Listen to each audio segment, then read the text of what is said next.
పవన్ కళ్యాణ్ చేసిన ఈ ట్వీట్ పైన జనసేన రీట్వీట్ చేస్తూ దానిపైన కామెంట్ చేశారు. 2022లో జగన్ ఎలా అయితే అడ్డుకున్నాడో అలానే ఇప్పుడు రేవంత్ రెడ్డి అడ్డుకునే ప్రయత్నం చేస్తున్నాడు సీఎం రేవంత్ రెడ్డి అంటూ దాన్ని గుర్తు చేసే ప్రయత్నం చేస్తున్నారు. రైట్ సైడ్ బాక్స్ లో మనం చూడొచ్చు Janasena party throwback October 2022 Visakhapatnam. October 2022 2022 విశాఖపట్నంలో ఏం జరిగిందో ఒక్కసారి గుర్తు చేసే ప్రయత్నం చేస్తా. పవన్ కళ్యాణ్ విశాఖపట్నం చేరుకున్న సమయంలో విశాఖ గర్జన అంటూ వైసీపీ నిర్వహించింది ఒక సభ.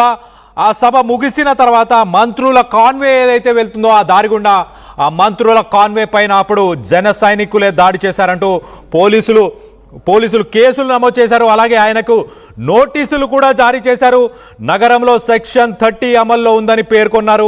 ఎలాంటి సభలు అలాగే ర్యాలీస్ నిర్వహించకూడదంటూ ఆంక్షలు విధించారు. మరి ఇప్పుడు కూడా అలానే జరిగే అవకాశం ఉందా? జనసేన పార్టీకి సంబంధించిన అఫీషియల్ పార్టీ పేజ్ నుంచి వచ్చిన ట్వీట్ అది.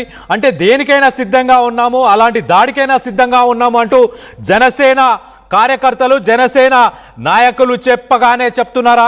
మొత్తం మీద జగన్తో మాజీ సీఎం జగన్తో సీఎం రేవంత్ రెడ్డిని పోలుస్తూ ఆనాటి పరిస్థితులను గుర్తు చేస్తూ జనసేన ఈ ట్వీట్ని చేసింది. దీన్ని ఎలా చూడాలి? మరి పవన్ కళ్యాణ్ దీనిపైన కూడా స్పందిస్తారా? లేదు పవన్ ఆధ్వర్యంలోనే ఈ ట్వీట్ని వేశారా?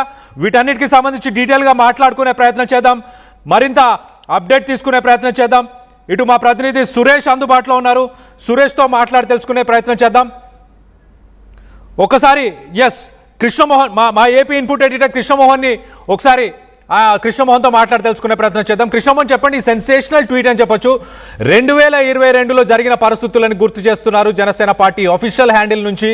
ఎలా చూడాలి? అంటే దేనికైనా రెడీ అంటున్నారా, లేకపోతే అలాంటి చర్యలు మళ్ళీ చేపడతాం అంటున్నారా? ఎలా చూడాలి ఈ ట్వీట్ని కృష్ణమోహన్? అంటే 2000 ఏదైతే అక్టోబర్ లో 2002లో విశాఖపట్నంలో ఒక సంఘటన చోటు చేసుకుంది.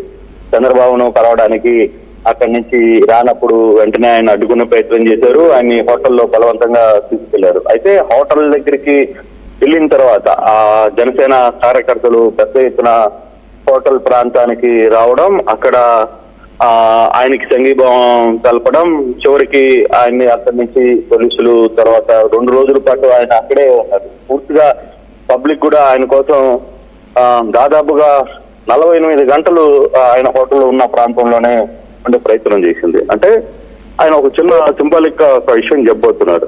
నేను 4 గంటలకు ప్రెస్ మీట్ పెడుతున్నా, మీరు అనుమతిస్తారో లేదో నాకు తెలియదు, అనుమతి ఇవ్వకపోతే ఏం జరగబోతుంది అనేది ఒక ఇండైరెక్ట్ గా ఆయన ఆ ఫోటోని క్లియర్ గా ఒక జనాలకు చెప్పి ప్రయత్నం చేశారు. అంటే తన క్యాడర్ చూస్తూ ఉండబోదు అంటే పవన్ కళ్యాణ్ చెప్పేది ఏంటంటే, గతంలో పోలీసులు వైసీపీ ప్రభుత్వంలో నన్ను ఇబ్బంది పెట్టి చివరికి వాళ్ళు ఎంత దూరం పోయారో, ఇప్పుడు నన్ను ఇక్కడ హైదరాబాద్ లో ఇబ్బంది పెట్టాలని అనుకుంటే ఏం పరిస్థితులు ఉండబోతున్నాయి అనే ఒక సింబాలిక్ గా ఆయన ఆ ఫోటోని పెట్టి కొంత వార్నింగ్ మూడ్ లోనే చెప్పారు. అంటే అప్పుడు జరిగిన పరిస్థితికి ఇప్పుడు జరుగుతున్న పరిస్థితికి పెద్ద తేడా ఉండదు, రాబోయే రోజుల్లో కూడా కాంగ్రెస్ ఇక్కడ నాతో పెట్టుకుంటే ఏం జరగబోతుందో నేను చూపిస్తాను అనే ఒక ఇండికేషన్ ని ఇచ్చారు. డైరెక్ట్ గా ప్రభుత్వానికి ఒక వార్నింగ్ ఇచ్చారు. పోలీస్ డిపార్ట్మెంట్ కి ఒక వార్నింగ్ ఇచ్చేసాడు ఆయన క్లియర్ గా.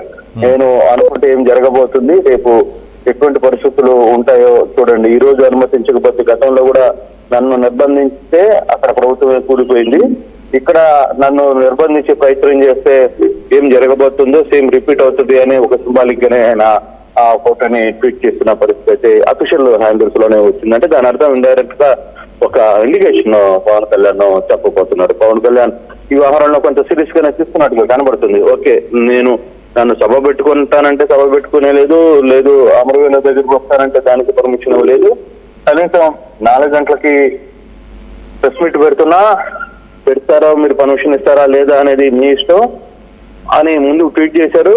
దాని తర్వాత వెంటనే ఈ నవంబర్ 22లో జరిగిన విశాఖపట్నంలో జరిగిన సంఘటన అక్టోబర్ 22లో జరిగిన ఈ సంఘటనని ఒకసారిగా రీకాల్ చేసే ప్రయత్నం అయితే చేశారు. అప్పుడు ఏం జరిగింది, తన కోసం పబ్లిక్ ఏ విధంగా వచ్చారు అనేది. ఓకే, ఇన్ కేస్ ఈ వ్యవహారంలో ఇంకో చర్చ కూడా వచ్చే అవకాశం ఉంది. ఇది ఆంధ్ర కాబట్టి పవన్ కళ్యాణ్ వచ్చారు, మరి తెలంగాణలో పవన్ కళ్యాణ్కి అంతమంది అభిమానులు వస్తారా అని మరి అది చూడాలి. అది ఆయన ఇండికేషన్ లో దాన్ని ఏ విధంగా తీసుకుంటారనేది కూడా చూడాలి. కానీ ఒక వార్నింగ్ అయితే ఇచ్చే ప్రయత్నం డెఫినెట్ గా చేశారనేది చూడాలి. ఈ వ్యవహారంలో కొంచెం సీరియస్ గానే వ్యవహారాన్ని ఆయన గమనించే ప్రయత్నం అయితే చేశారు. ఇండైరెక్ట్ గా ఒక వార్నింగ్ ఇచ్చే ప్రయత్నం కూడా చేశారు కళ్యాణ్. ఇది ఎంత దూరం పోతుంది? కొంత ఈ రోజు పవన్ కళ్యాణ్ వర్సెస్ తెలంగాణ కాంగ్రెస్, తెలంగాణ గవర్నమెంట్ లేదు, తెలంగాణ పోలీస్ లాగా తయారైంది ఈ రోజు.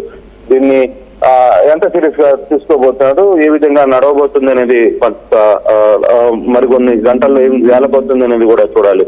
సో తెలంగాణ గవర్నమెంట్ కూడా కొంత వెనక్కి తగ్గి లేదు, ఓకే పర్మిషన్ మీరు ప్రెస్ మీట్ పెట్టుకోవడానికి మాకేం అభ్యంతరం లేదు అనుకుంటే ఒక స్టైల్ ఆఫ్ ఫంక్షన్ లో జరుగుతుంది. లేదు అది కూడా పెట్టడానికి లేదు అని అంటే నాకు తెలిసి ప్రెస్ మీట్ పెట్టడానికి పోలీసులు పర్మిషన్ తీసుకోవాల్సిన అవసరం ఎక్కడ లేదు. మరి దానికి ఎందుకు ట్వీట్ చేశారనేది కూడా చూడాలి. దీని మీద పోలీసు ఏ విధంగా రియాక్ట్ అవుతుందో చూడాలి. పోలీసు మీరు ప్రెస్ మీట్ పెట్టడానికి లేదు, లేదు అసలు హైదరాబాద్ కి రావడానికి లేదు అట్లాంటివి ఏమైనా చెప్తుందా? అవన్నీ చెప్పలేదు. సభకు పర్మిషన్ అడిగారు, సభకు పర్మిషన్ ఇవ్వలేదు.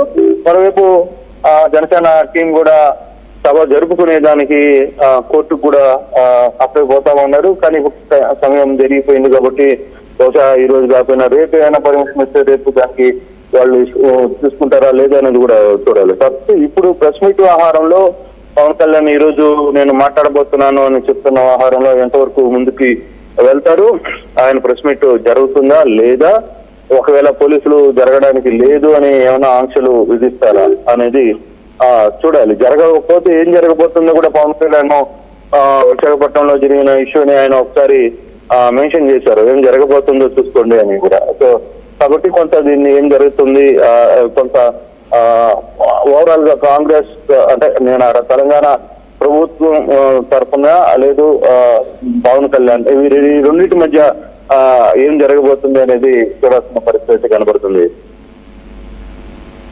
Right Krishnamohan, thanks for the latest update. మొత్తం మీద తెలంగాణ ప్రజలు జనసేన పార్టీని తెలంగాణలో కోరుకుంటున్నారా? పవన్ కళ్యాణ్ సభని నిర్వహించాలని మీరు అభిప్రాయపడుతున్నారా, లేకపోతే సభని నిర్వహించకూడదు అంటూ మీరు అభిప్రాయపడుతున్నారా? మీ అభిప్రాయాలు ఏంటనేది కింద కామెంట్ రూపంలో తెలియపరచండి. అలాగే RTV పోల్లో కూడా పాల్గొనండి.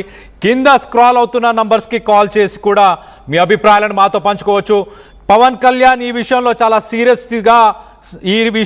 సీరియస్గా ఉన్నట్టు తెలుస్తుంది. ఇటు తెలంగాణ ప్రభుత్వం కూడా ఏమాత్రం తగ్గట్లేదు. తెలంగాణకు సంబంధించిన నాయకులు ప్రతిపక్షంలో ఉన్నవారు కావచ్చు, ప్రభుత్వంలో ఉన్నవారు కావచ్చు, అలాగే తెలంగాణకు సంబంధించిన సీనియర్ జర్నలిస్టులు వీరందరూ కూడా పవన్ కళ్యాణ్ని తప్పుపట్టే ప్రయత్నం చేశారు. జనసేన పార్టీకి సంబంధించిన కార్యకలాపాలని ఇక్కడ ఆపాలి, నిలిపివేయాలి, ఇమీడియట్గా మీరు ఆంధ్రాలో మీ క్యాపిటల్ని డెవలప్ చేసుకోండి, మీ రాజధానిని డెవలప్ చేసుకోండి అంటూ కూడా అంటున్నారు. మొత్తం మీద దీనికి సంబంధించి మీ అభిప్రాయాలను మాతో పంచుకోవడానికి కింద స్క్రాల్ అవుతున్న నంబర్స్కి కాల్ చేసి మీ అభిప్రాయాలను మాతో పంచుకోవచ్చు. అలాగే